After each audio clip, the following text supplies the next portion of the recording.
You had your non-convertible debenture issue that was oversubscribed. What is your reading of the current liquidity position? See, as a very conservative company, we always keep higher liquidity, and we have a good asset liability management.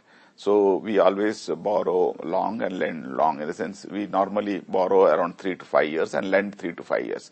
So we don't have any short-term resources raised.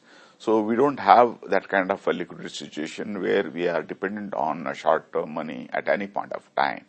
And as far as NCD is concerned, yeah. In fact, when 15th late night, it was announced that MSF facility, the repo rates will go up. Our rates will go up by 200 basis points.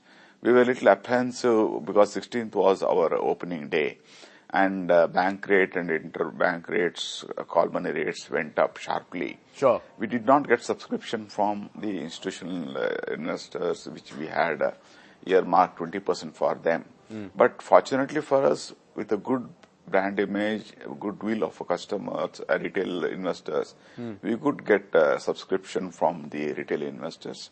And we had issue size of 375 crores, and with the green shoe option of retaining one time on the base. So we got totally 736 crores. That means we almost reached the one-time green option. So Sure. That was the extraordinarily good response from the retail investors. All right, so we'll leave it there. Many thanks for joining us with your perspective. That was the view from Shriram Transport Finance.